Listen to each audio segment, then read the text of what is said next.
Oh, hi, Mark. This is my first update in a little bit.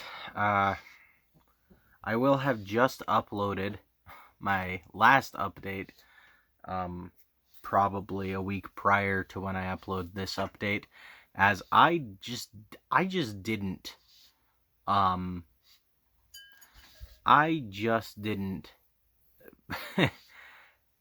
it.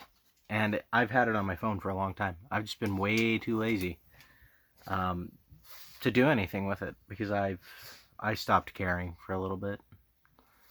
Is what it is. Anyway, yeah, I'm gonna just get into the update now. Alright, I think I'm gonna start with the DVDs. I do have more Blu-rays than I have DVDs. And the Blu-rays I have are a lot sick. Anyway, let's get right into the pickups. Animal. I know nothing about this movie at all. I found it at a thrift store recently, so should be interesting. Spree, I just watched this movie like a couple of hours ago. That's alright. It wasn't necessarily my movie. The Barge People, I watched this one yesterday. This is a bad film. Like, it's alright, but at the end of the day, I think it's really boring. I think this is a really bland movie, and yeah, it's just not super. Well, it's not super. Hey, stop licking your paws. I know, I'm so mean. Stop it. Anyway, Cam Coldbrook, I know nothing about this. Hoarders, I know nothing about this. I got both of those at the Dollar Tree. I actually got those, the Barge People, plus Spree, all at the Dollar Tree. So, I mean, can't really go wrong there. I'm going to just get the movies that I haven't seen yet out of the way. Because I have very little to say about them, obviously, because I haven't seen them. Lucio, stop, buddy. Cat's Eye. Supposedly this is an anthology movie, which is actually pretty sure why I bought this one. Yeah, Stephen King's Cat's Eye. I don't know. It should be decent, I suppose. I'm hoping. It's an 80s horror movie. So, it's very rare that I meet an 80s horror movie that I don't get along with. And speaking of anthologies from the 80s, After Midnight and Nightmares. I have seen neither of these. Yeah, both anthologies, though. Looking forward to checking those out. It was kind of weird, actually, because I picked up a bunch of anthologies this go-around, and I didn't even really mean to do it. Oi! Cut it out. I didn't even really mean to do it. When I started buying the anthologies, I had bought like 3 of them, I think, before I even comprehended that I was accidentally continuing to buy anthology movies. Speaking of anthologies, another movie that I got that I haven't seen yet is The House That Dripped Blood, the one with Vincent Price. I just forgot to grab that movie. It's sitting over there somewhere. I just don't want to get up and go grab it, honestly. I'm just lazy. Body Bags, another anthology movie. That one, obviously, I knew was an anthology. I haven't seen it, though. Witchboard, I haven't seen it. I have nothing to say about it because I haven't seen it. Alright, where do I start here? The Final Terror. You know, this movie is... Hey, stop. This movie is alright. Overall, The Final Terror is a slasher movie that is pretty boring, honestly. It's really poorly paced. It has a few kills throughout, but not very many. And they aren't, like, overly the most fantastic kills. So, You know, The Final Terror, that's not my favorite movie of the update for sure. Let's just get into these. Maniac Cop. This is an okay movie. And yes, these are new pickups.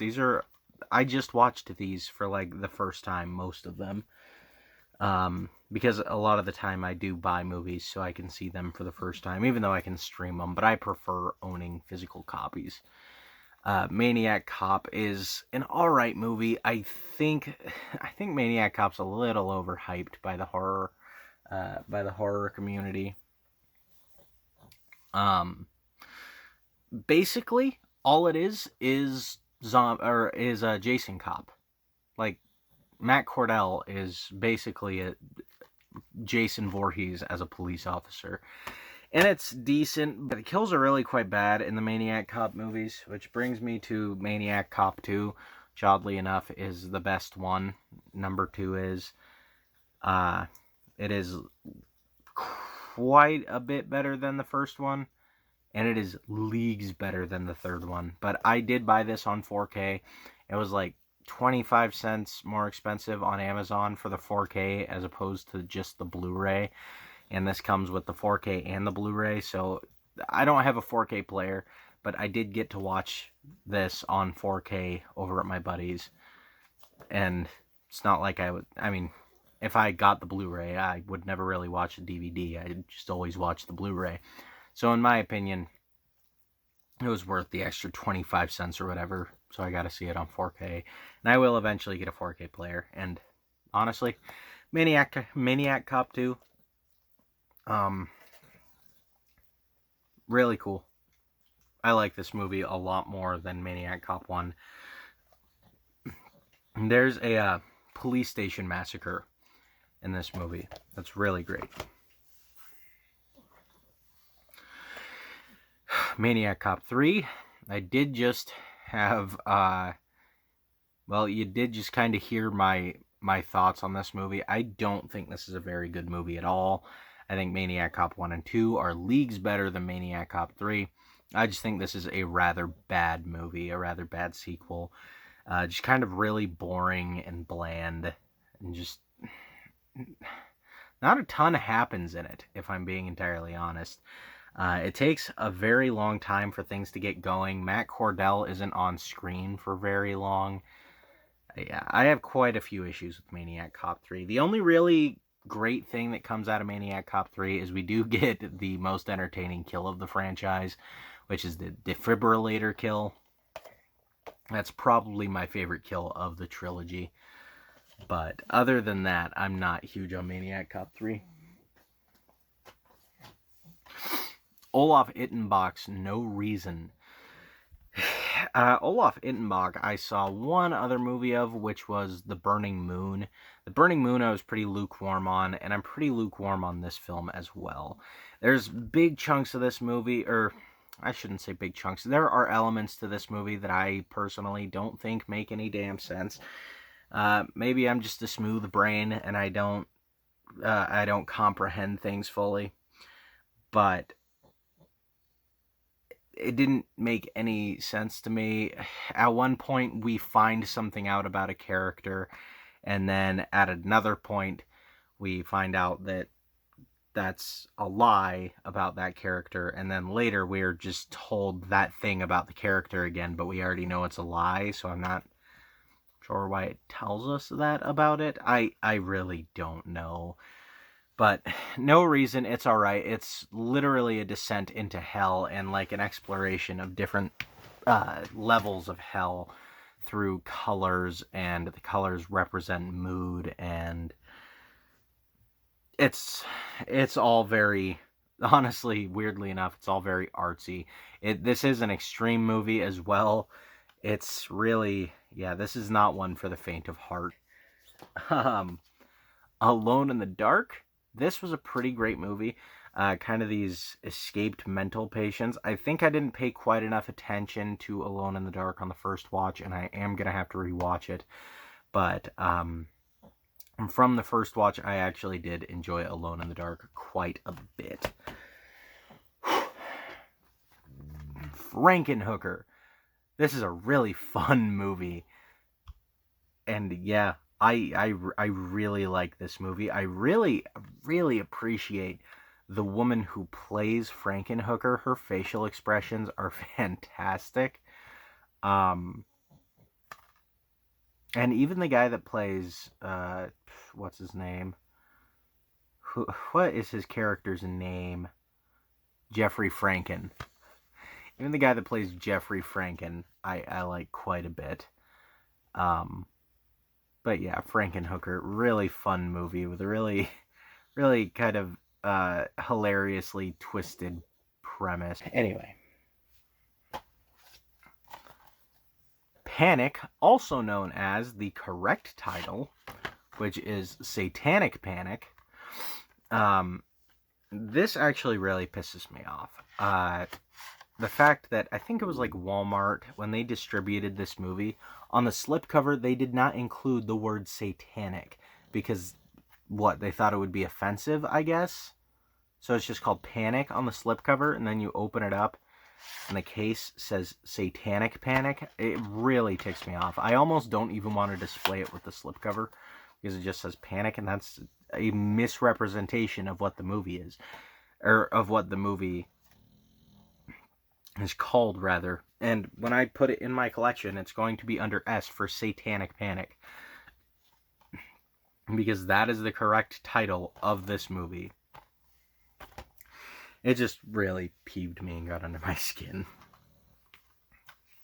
Night of the Demons, just recently saw this one for the first time. Really fun movie. Had a ton of fun with it. Go eat a bowl of fuck. What a great line. What a great line. Yeah, there was a ton of great stuff going on in this movie. So much fun. Possibly even more fun than Night of the Demons is Night of the Demons 2, which I don't know, man. There's something about a badass nun that uses a rosary as a flail that I really appreciate. And I want to now buy Night of the Demons 3. But it's super spendy. I think I'm going to do it anyway, though, because Night of the Demons 2 was so much fun, and Night of the Demons 1 was so much fun. I just want more Night of the Demons, so I am going to buy the third. I don't really expect it to be as good as these two, because I loved the Night of the Demons movies. 2 more than 1. And then, for probably my favorite movie of the update, which is really funny that it's my favorite movie of the update,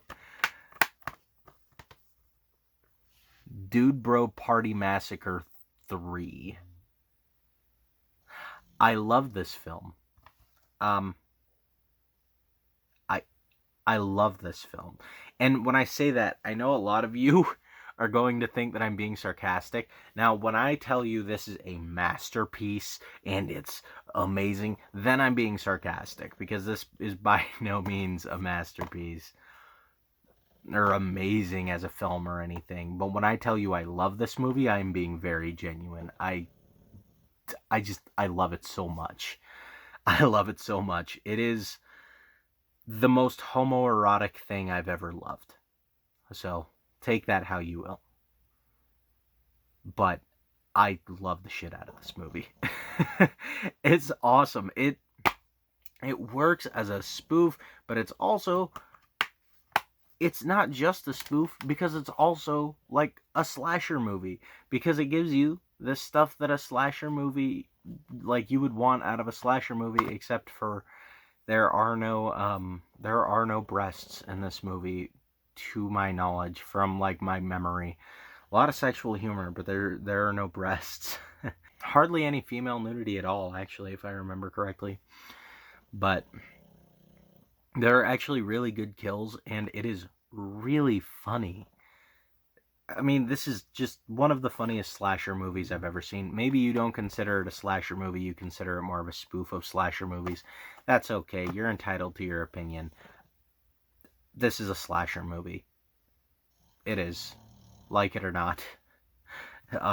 In my eyes, this is a slasher movie, and Oh my god. This is going to take a few more watches for me to just be able to quote it offhand. But I guarantee it's going to happen because Dude Bro Party Massacre 3 has become one of my favorite horror comedies, which honestly was kind of unexpected. But that is actually going to do it for the update this time, guys. I'm obviously going to be working on getting more movies in.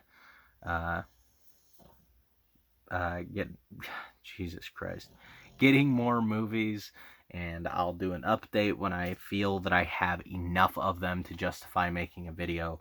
But up until then, I don't really, I don't really need to. At least not in the update section, or really the collection section at all.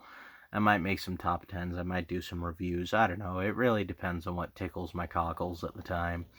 And anyway, until next time, guys, I'll see you later.